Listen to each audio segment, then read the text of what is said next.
Assalamualaikum warahmatullahi wabarakatuh. Bagaimana kabarnya anak-anak? Alhamdulillah luar biasa, Allahu Akbar. Pada kesempatan kali ini kita akan belajar PAI, Pendidikan Agama Islam. Kalian buka LKS-nya, persiapkan buku paket kalian, alat tulis dan LKS PAI. Maka sekarang buka halaman 5 di LKS kalian masing-masing. Karena kalian sudah memiliki LKS, maka sekarang kita akan membuka di pembelajaran pertama, yaitu mari belajar surat Al-Falaq halaman 5. Yang A, mari kita jawab bersama-sama. Yaitu A, persepsi. Jawablah pertanyaan di bawah ini dengan benar. Apa rukun iman yang ketiga? Mari kita jawab bersama-sama. Apa rukun iman yang ketiga? Maka jawabannya itu bisa dilihat di layar. 1, yaitu beriman pada kitab Allah. Itu jawaban untuk nomor 1. Kemudian untuk nomor yang 2, bagaimana cara kita memperlakukan Al-Quran? Bisa dilihat pada jawaban di layar, yaitu nomor 2, memegang dalam keadaan sudah bersuci. Nanti ini videonya di pause, kemudian ditulis ya di buku LKS kalian. Kemudian yang ketiga, apa manfaat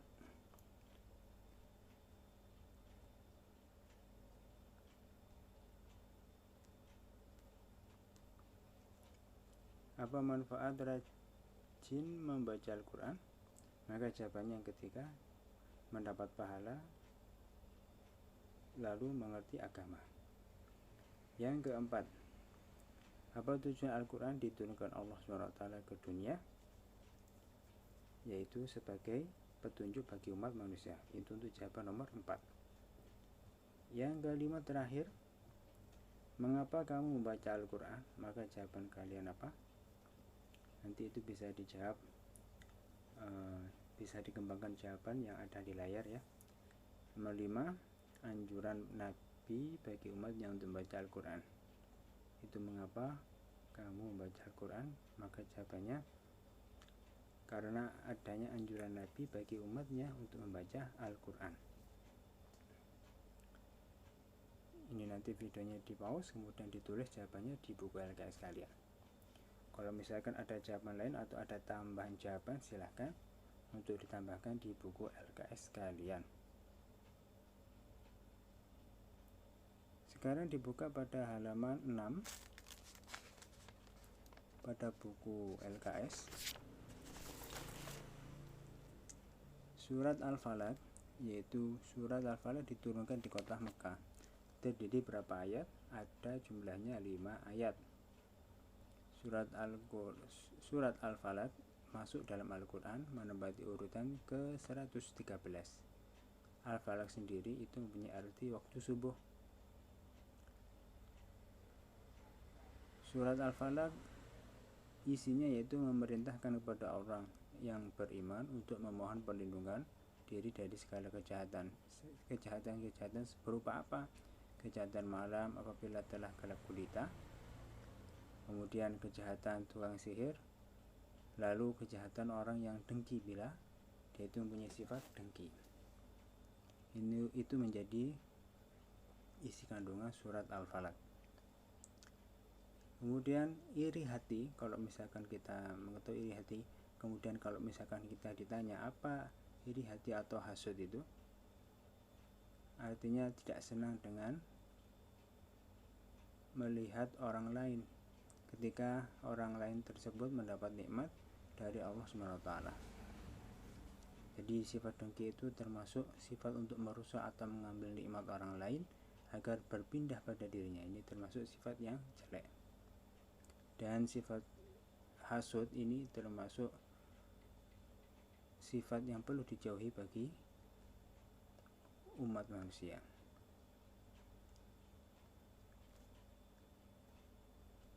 Khususnya kita bagi umat Islam untuk menjauhi sifat hasud.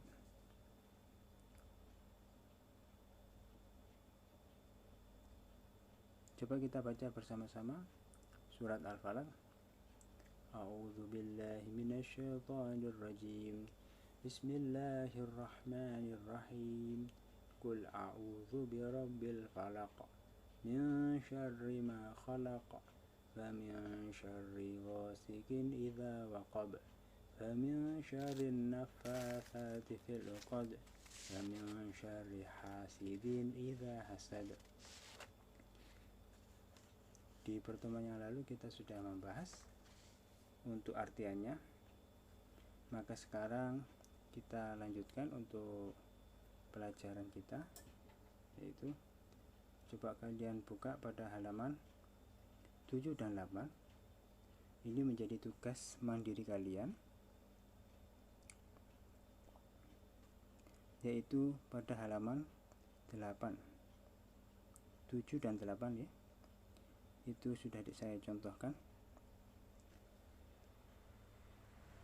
B itu bukan B tapi D, tugas mandiri. Di situ dicontohkan setiap ayat hitunglah berapa jumlah huruf, bacaan panjang, tanda baca fathah, kasroh, dhammahnya. Itu ada berapa? Seperti yang saya contohkan. Nomor 1 dalam surat Al-Falaq ayat pertama, Qul a'udzu birabbil falaq. Maka jumlah hurufnya ada berapa? Jumlah hurufnya ada 15. Kalau misalkan ba-nya dihitung 2, itu menjadi jumlahnya 15. Kalau misalkan ba pada huruf Rabbi itu dihitung 1, maka jumlahnya ada 14.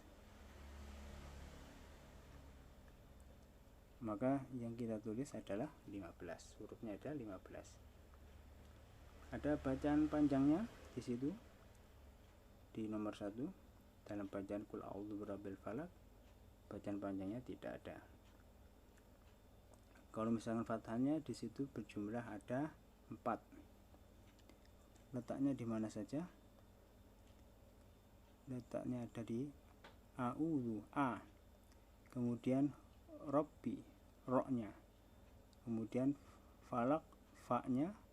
Kemudian lamnya. Berarti jumlahnya ada 4. Yang berharokat fathah, fathahnya ada 4. Kasroh ada 3, yaitu pada huruf bi Rabbi, ba-nya. Kemudian ba setelah ro. Lalu qaf dalam bacaan falak, falaki, falak. Qafnya itu berharokat kasroh, maka jumlahnya kasroh ada 3. Kemudian dhammah itu ada 3 juga pada huruf qaf dalam bacaan kul, kemudian a'udzu, ain dan dzal, maka jumlahnya ada 3.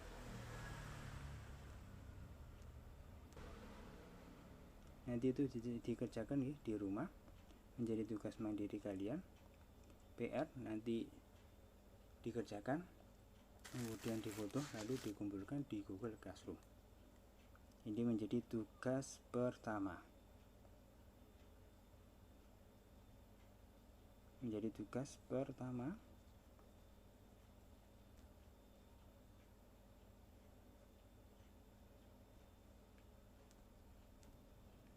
Sekarang kita berlanjut ke pelajaran kita selanjutnya.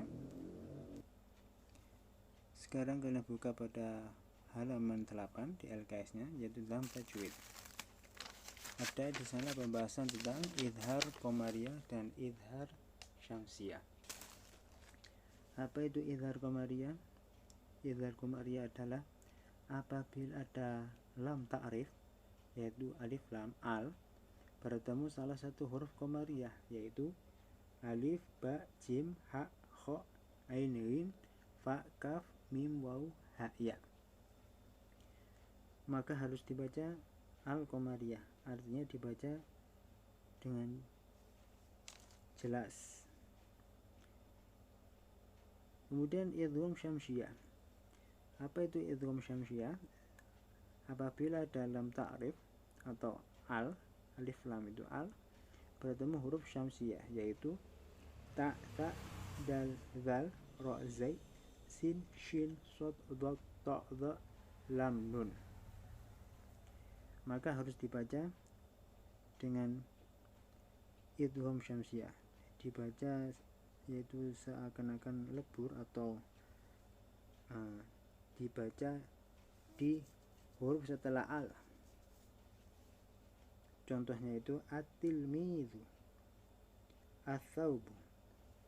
Kalau contohnya izhar qamariyah yaitu alhamdu, al-ghafuru. Kalau misalkan kesulitan untuk membedakan keduanya, maka cara paling gampang yaitu membedakan antara izhar qamariyah yaitu pas waktu membaca kalimat yang jelasnya kalimat dalam Al-Quran. Kalau misalkan itu tidak ada tasydid setelah al, maka itu dibaca izhar qamariyah. Jadi contohnya itu bisa kalian lihat di buku LKS kalian, yaitu di halaman 8, al-ghafuru. Contohnya itu ada al, tapi setelah al tidak ada tasydidnya, maka itu disebut izhar qamariyah. Itu menjadi ciri izhar qamariyah. Jadi setelah al tidak ada tasydid, maka dibacanya dengan jelas. Huruf setelah al dibaca dengan jelas. Contohnya al-ghafuru atau al-khabiru. Kemudian idgham syamsiyah untuk membedakan dengan izhar qamariyah. Kalau dalam hal idgham syamsiyah, maka cukup kalian lihat dalam contoh at-tilmizu. Setelah al itu ada ta, ada huruf ta, tapi itu bertasydid. Maka ketika membaca seakan-akan alnya tidak dibaca, tapi langsung ke huruf taknya, at-tilmizu, seperti itu. Itu yang membedakannya. Jadi kalau izhar qamariyah itu tidak ada huruf tasydid, tidak ada harokat, itu maksud saya. Tidak ada harokat yang seperti garbu, itu tidak ada tasydidnya. Setelah huruf al tidak ada tasydidnya. Sedangkan idgham syamsiyah itu ada tasydid setelah al. Mari kita berlanjut ke selanjutnya, yaitu untuk tugas di rumah.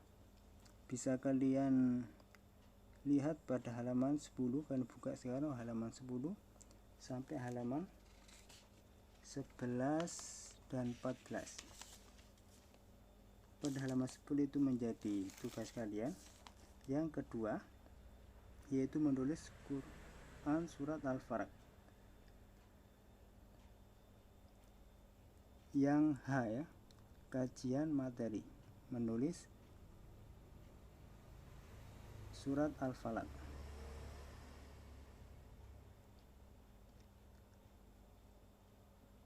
Yang G, tugas kelompok itu tidak perlu, tapi yang H saja, yaitu H, kajian materi, itu kalian kerjakan di rumah.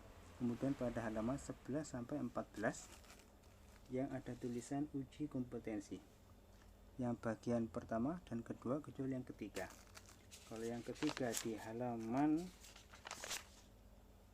14, mari kita jawab bersama-sama agar tugas kalian tidak terlalu banyak begitu ya.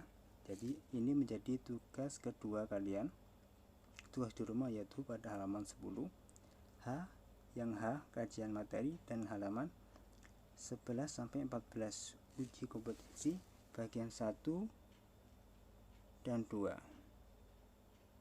Ini menjadi tugas kedua.